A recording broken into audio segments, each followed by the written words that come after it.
We will first discuss the evolution of the insanity plea. In many criminal cases, the criminal's profile is often associated with a personality problem. A troubled past, social problems, financial issues are all contributions to criminal actions. These criminal actions can be defined as small actions such as robbery or disturbance of peace. However, some criminal cases can be severe as espionage, battery, and murder. Most, if not all, are linked to the criminal's personality. However, as the justice system has evolved, along with other studies, time and research has contributed to the question, are medical disabilities connected to crime? The insanity plea refers to a defense that a defendant can plead in a criminal trial. In an insanity plea, the defendant admits the actions but asserts a lack of culpability based on mental illness. What does this mean? In simpler terms, the defendant can associate most of his or her problems to a mental disorder. If this was the case, the defendant can ease the severity of his or her punishment or even be dismissed. So how did the Justice Department deem this a viable defense within the court? We'll take a look further into the history of its development. The first famous legal test for insanity came in 1843. In the Macnaghten case, Englishman Daniel Macnaghten shot and killed the secretary of the British Prime Minister, believing that the Prime Minister was conspiring against him. The court acquitted Macnaghten by reason of insanity, and he was placed in a mental institution for the rest of his life. However, the case caused a public uproar, and Queen Victoria ordered the court to develop a stricter test for insanity. The Macnaghten rule was a standard to be applied by the jury. After hearing a medical testimony, the case was to be further ruled by the defendant's other accusations, which included, at the time of committing the act, if the accused was laboring under defective reason, for once referred to disease of mind, and the nature and quality of the act, and most importantly, the knowledge the defendant had on committing this crime. If the criminal did not have any knowledge of where, when, and what time he committed the act, then he was deemed insane. This conclusion comports with the criminal law's fundamental concept of culpability, and if the criminal could not determine if the crime was morally right or wrong, then the criminal would be objectively considered insane. Many mental disorders studied at this time of plea believed that insanity was tied to religious motives. The Monte Durham test. Monte Durham was a 23-year-old who had been in and out of prison and mental institution since he was 17. He was convicted for housebreaking in 1953, and his attorney appealed. Using knowledge with the insanity plea and Macnaghten rule, they determined that Durham could in fact determine the difference between right and wrong. However, there was controversy within the medical records and Durham's historical background, so the federal appellate judges chose to use the case to reform the Macnaghten rule, citing leading psychiatrists and jurists of the day. The appellate judge stated that the Macnaghten rule was based on an entirely obsolete and misleading conception of the nature of insanity. The Court of Appeals overturned Durham's conviction and established a new rule. The Durham rule states that an accused is not criminally responsible if his unlawful act was a product of mental disease or mental defect. The implementation of this test was initially seen as a progressive development. Specifically, the Durham rule moved away from the legal formalisms and emphasized scientific psychological evaluations and evidence. However, this approach emphasized expert testimony and largely left the jury to follow the professional options provided, so long as a professional concluded that the defendant was subject to a mental disease. A finding of insanity likely followed. The irresistible impulse test was created for the more visible issues of the Macnaghten rule.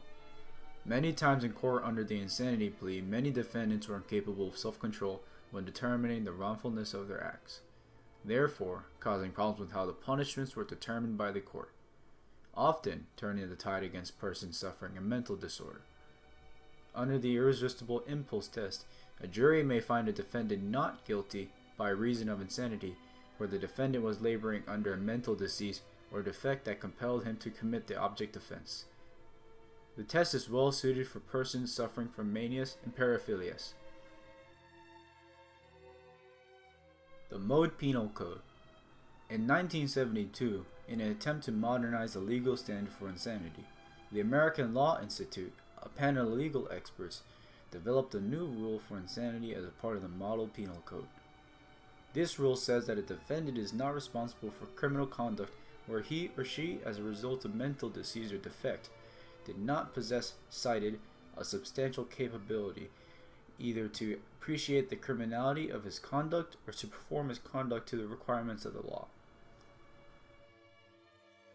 This code tries to combat the traditional test for insanity to the modern test. The rule allows the legislators to choose between the language of criminality or wrongfulness. This presentation allows legislators to choose between a more legalistic conception of wrong. The rule also comprises of a volition-based analysis. This code supports the irresistible impulse test. Here, the code dictates that a criminal liability is unjustified where a defendant could not conform his conduct to the requirements of the law. This emphasis on conformity looks to provide for those persons cognizant of their wrongful act, but unable because of some mental disease or defect to control themselves. The inclusion of this volitional analysis alongside a cognitive analysis represents the progressive nature of the insanity standard developed in the Model Penal Code. Finally, of particular import of the code, the use of the insanity defense for psychopaths and sociopaths is expressly prescribed. Mere absence of motive for a crime, and however atrocious the crime may be, in the absence of plea and proof of legal insanity, cannot bring the case. Also, the fact that the accused made no attempt to run away from the crime scene would not indicate that he was insane, or that he did not have the necessary means responsible for the commission of the offense. Further, the Supreme Court have clearly stated that the mere abnormality of the mind or partial delusion, irresistible impulse of compulsive behavior of a psychopath affords no protection. The accused must have had family evidence of insanity and a medically proven record of insanity. Upon the evolution of the insanity plea, this process has become more professional, adapting to modern standards in terms of medication and background checks. The concept of insanity defense has evolved to be a legal one and not a medical one. Although a psychiatrist's option is taken into account, ultimately, the decision to accept or reject the defense lays with the court, the world over, based upon the reasoning power of the defendant during the circumstances of the crime. Under law, every man is presumed to be sane and assumed to possess a sufficient degree of reason to be responsible for his acts, unless the contrary is provided. Every person is presumed to know the natural consequences of his act.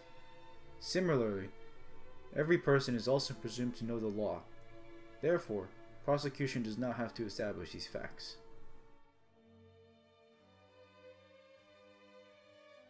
The landmark case for the McNaughton rule is the McNaughton case itself, which has already been covered previously in the video. The landmark case for the Durham rule was the Durham case itself. However, another landmark case includes the State v. Pike, which proved as an early stepping stone for the Durham rule to be established. The landmark case, where the irresistible impulse test was utilized, includes the Lorena Bobbitt case, where in her defense, where she mutilated her husband, was due to her insanity as proven in her medical records. And finally, for the Model Penal Code. One famous case for this code was the John Hinckley Jr. case, where in his defense, using the Model Penal Code, he defended himself not guilty by reason to an attempted assassination of Ronald Reagan. I hope this explained everything that you need to know about the insanity defense and its evolution. Thank you for watching.